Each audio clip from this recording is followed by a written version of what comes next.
Rome, Italy. Spring 2003. Clint Eastwood stands outside a small apartment building in Trastevere, holding a bottle of wine he bought 3 blocks away. He's 72 years old. He hasn't been to this address in 35 years. And he's about to face a woman he's been avoiding for 3 decades. Carla Leone opens the door. She's 76 now, her hair silver, her eyes still sharp. She looks at Clint for a long moment, says nothing, then steps aside to let him in. No hug, no smile, just silence. Because some debts take 30 years to acknowledge, and some apologies are so overdue they don't start with words. To understand what happens in that apartment, you need to understand who Sergio Leone was, and who Clint Eastwood was before Sergio Leone made him somebody. Clint is 34 years old, a television actor on a dying Western series called Rawhide. He's handsome enough, talented enough, but Hollywood sees him as disposable, just another pretty face in a cowboy hat. His contract is ending. His agent can't get him movie roles. He's staring at the end of his career before it really begins. Then a telegram arrives from Italy.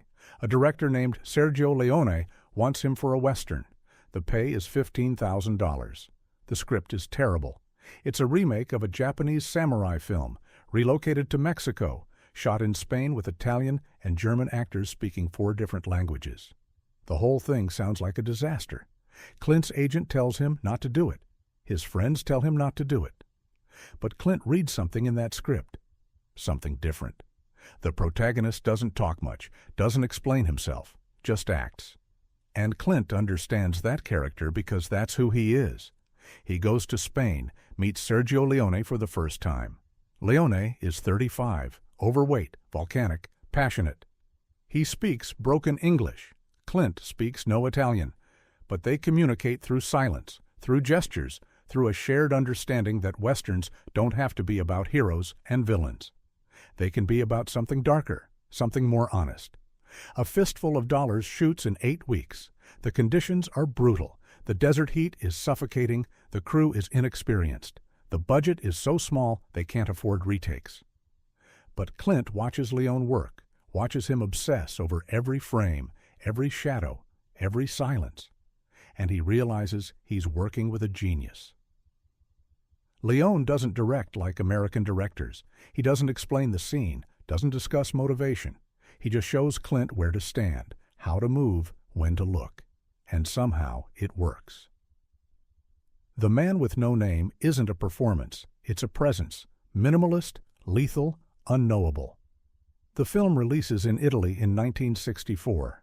It's a phenomenon. Then it comes to America in 1967 and makes Clint Eastwood a star. Overnight, he's not a TV actor anymore. He's an icon. Studios want him. Directors want him. He can write his own ticket, and he owes it all to Sergio Leone. He knows this. Everyone knows this. But here's the complicated part. Clint doesn't just feel grateful, he feels trapped. Because in Hollywood, when someone makes you a star, you owe them. And Leone collects. He wants Clint for a few dollars more, then the good, the bad, and the ugly. Then, once upon a time, in the West, he has plans. He sees Clint as his muse, his American cowboy, his instrument. But Clint has other plans. He doesn't want to be anyone's instrument. He wants to direct. He wants to make his own films. He wants to be more than the man with no name. The tension builds through the 1960s. Leone keeps calling, keeps offering roles, and Clint keeps saying no. Not because the roles are bad, because he can't be defined by one director forever. Because he needs to escape the shadow of the man who created him. They make 3 films together. Dollar's trilogy becomes legendary. But after The Good, the Bad, and the Ugly wraps in 1966, Clint tells Leone he's done. No more Westerns, no more Italy. He's going back to America to build his own career. Leone doesn't understand. To him, they're a team. Partners. Why would Clint walk away from something that works? Why would he risk everything to do it alone? But Clint does walk away, and it devastates Leone, not professionally. The films make them both rich and famous. But personally, Leone feels betrayed. He made Clint Eastwood, and Clint Eastwood left him. They don't speak for years. Leone makes Once Upon a Time in the West with Henry Fonda instead. It's brilliant. Clint makes Hang 'em High, Coogan's Bluff, Two Mules for Sister Sarah. They're fine, but film critics start comparing them. Whose westerns are better? Whose vision is more important? In 1971, Clint directs his first film, Play Misty for Me. It's a thriller, not a western. He's proving he's more than Leone's creation, and Leone watches from Italy, reading the reviews, seeing Clint's success, feeling something he never expected to feel. Pride mixed with loss.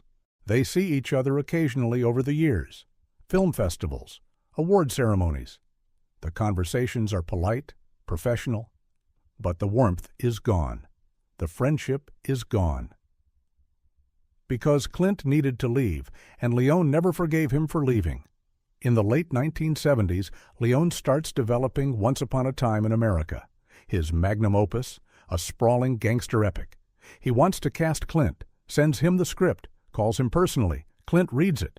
It's 10 hours long. It's brilliant, and he says no, not because it's bad, because he's directing The Outlaw Josie Wales, then The Gauntlet, then Escape from Alcatraz. He's building his own legacy now.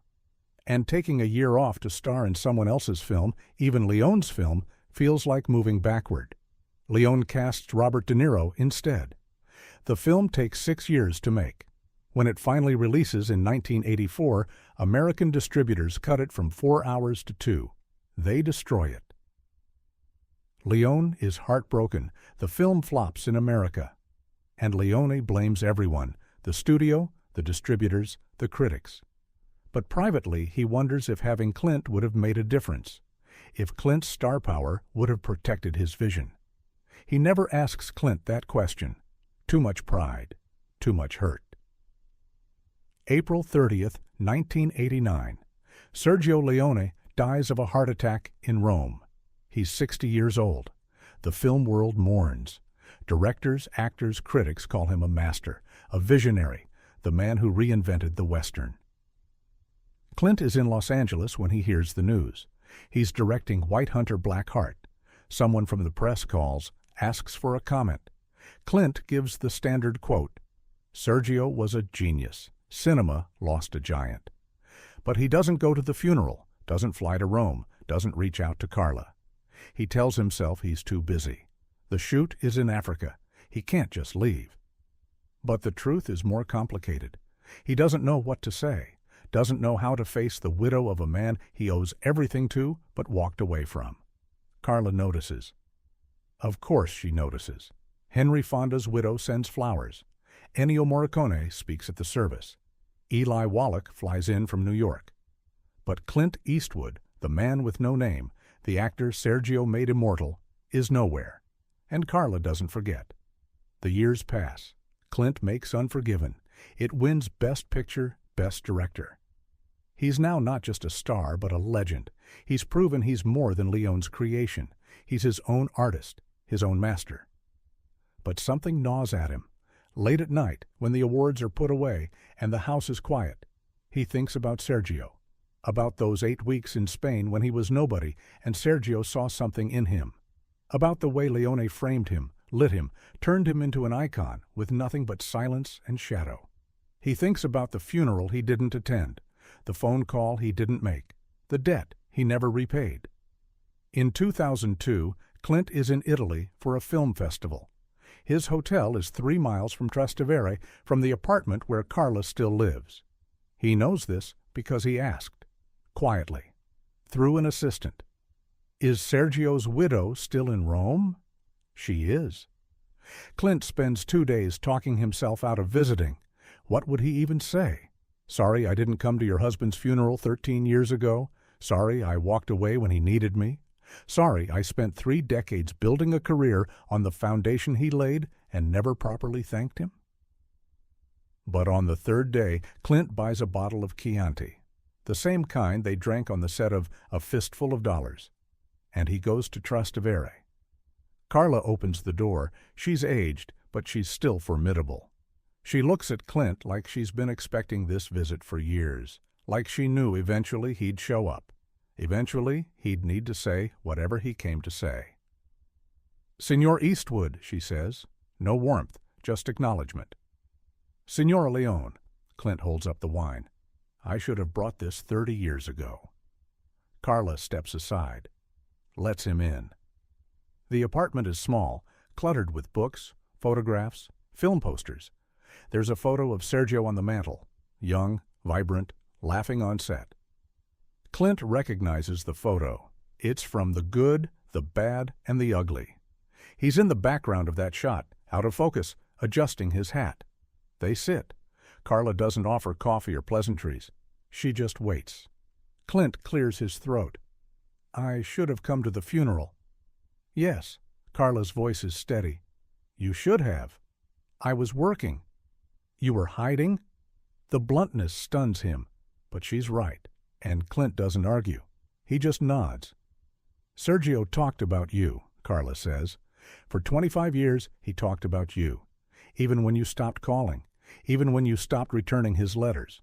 He told everyone, 'That's my cowboy. I made him, like you were his son.'" Clint's jaw tightens.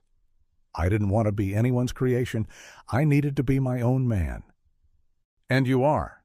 Carla gestures to the room. "Look around, Signor Eastwood. You're a legend. You've directed masterpieces. You've won every award. You proved you're more than what Sergio made you." She pauses. "But what did it cost you?" Clint doesn't answer immediately. He looks at the photo of Leone, looks at the man who saw potential in a TV actor nobody else wanted. "It cost me a friend," Clint says quietly. "Yes, it did." They sit in silence, not uncomfortable, just heavy. Finally, Carla speaks again. "Sergio died angry with you, not because you left, because you never explained why. He thought maybe he did something wrong, maybe he pushed too hard, maybe you hated him." "I didn't hate him." "Then why didn't you tell him that?" Clint looks at his hands, hands that have held Oscars, directed films, built an empire, but hands that never picked up the phone. "Because I was ashamed," he admits. "Ashamed that I owed him everything and gave him nothing back. Ashamed that I was so desperate to be independent I couldn't admit how much I needed him." He looks up at Carla. "I was proud, stupid, and by the time I realized what I'd lost, he was gone." Carla's eyes soften slightly, just slightly. "He loved you, you know, like a brother. He used to say, 'Clint doesn't need me anymore. He's become better than I imagined.'" He was proud, even if he was hurt. Clint's voice cracks just a little. "I should have told him." "Yes, you should have."